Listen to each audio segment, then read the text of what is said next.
आप सब लोगों को मेरा नमस्कार। आज का दिन भारत के इतिहास में एक तरह से भारतीय जनतंत्र के लिए काला दिन साबित हुआ।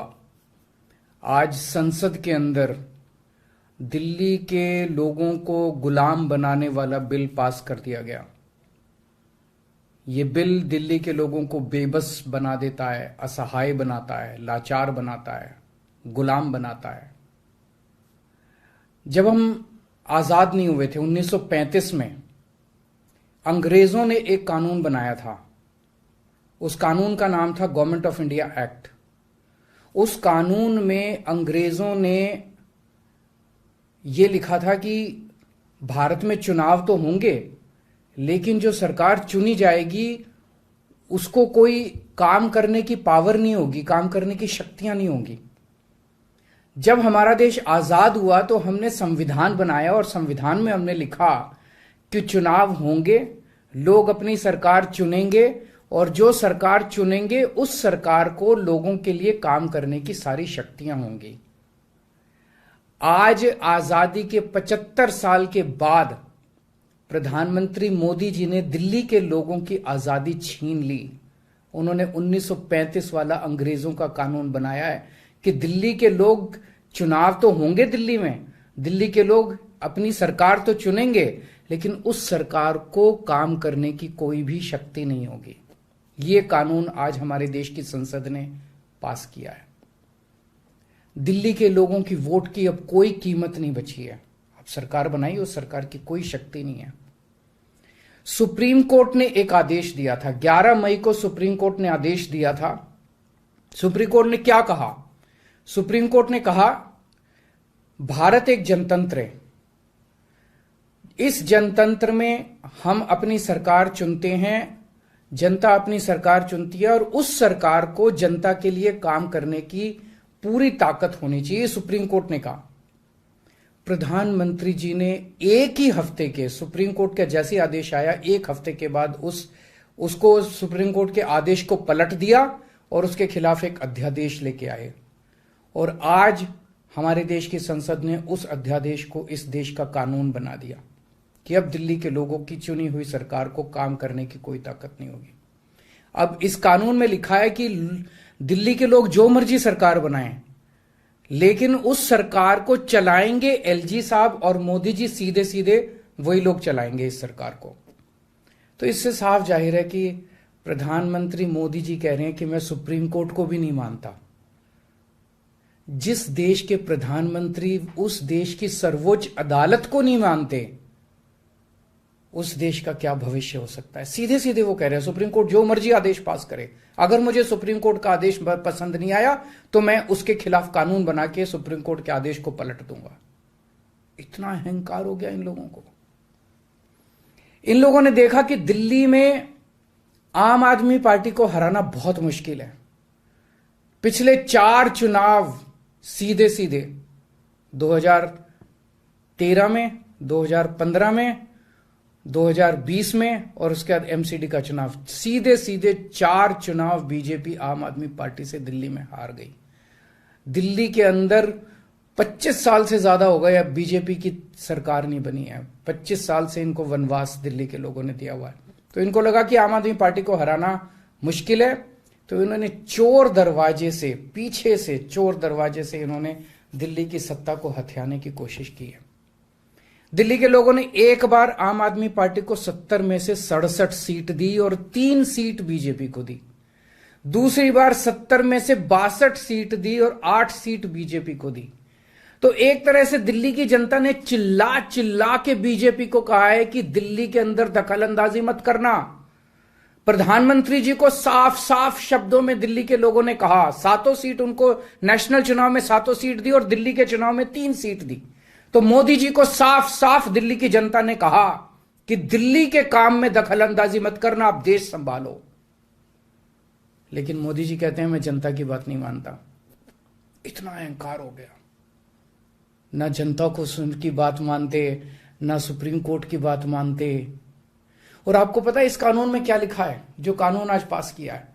इस कानून में लिखा है कि दिल्ली के ऊपर से नीचे A category, B category, C category, D category, जितने दिल्ली सरकार के कर्मचारी हैं, उन सारे कर्मचारियों को के बारे में सारी पॉलिसी केंद्र सरकार बनाएगी। उनकी ट्रांसफर पॉलिसी, कौन अधिकारी, कौन चपरासी क्या काम करेगा, ये देश के प्रधानमंत्री बैठ के दिल्ली सरकार का कौन सा चपरासी क्या काम करेगा, कौन सा चपरासी फाइल उठाएगा, कौन सा चपरासी चाय पिलाएगा, कौन सा चपरासी खाना, ये काम रहेगा प्रधानमंत्री जी को।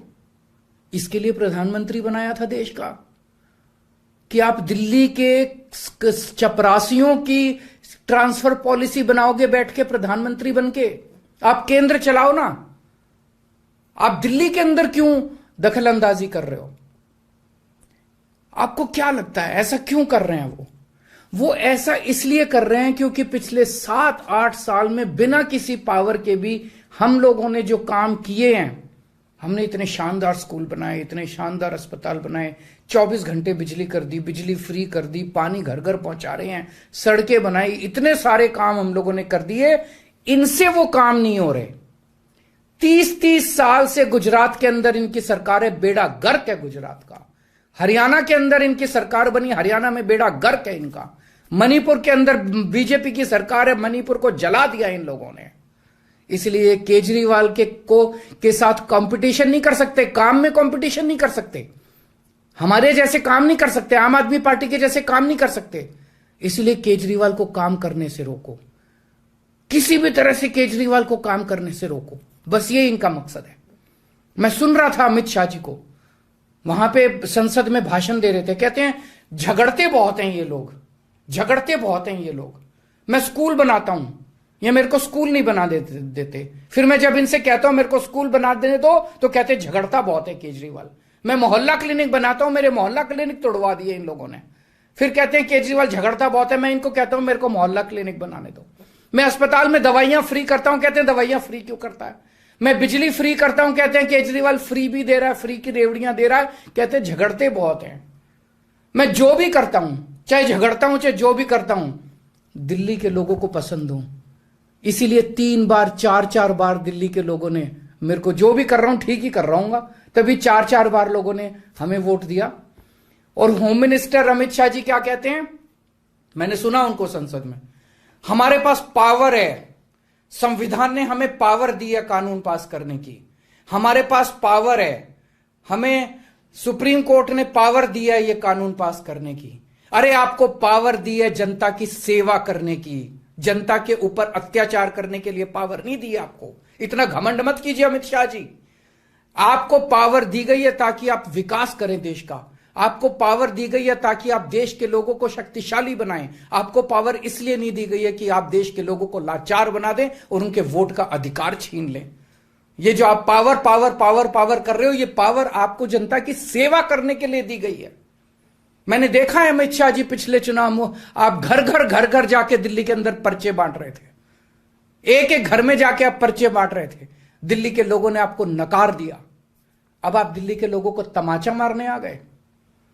केजरीवाल से नफरत करते करते इस नफरत में इतने अंधे हो गए कि आपने दिल्ली के लोगों के ऊपर अत्याचार करना चालू कर दिया।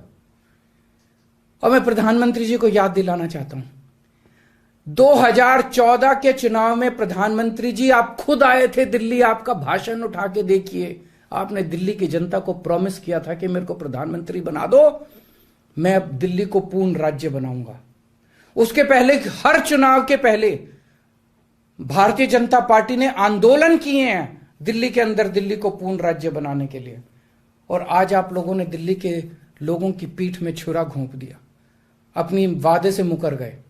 अगर आप ऐसे करोगे फिर प्रधानमंत्री पे कौन यकीन करेगा? आपने खुद बोला था 2014 में कि मैं फुल स्टेटहुड बनाऊंगा, फिर कौन जनता आपके ऊपर यकीन करेगी?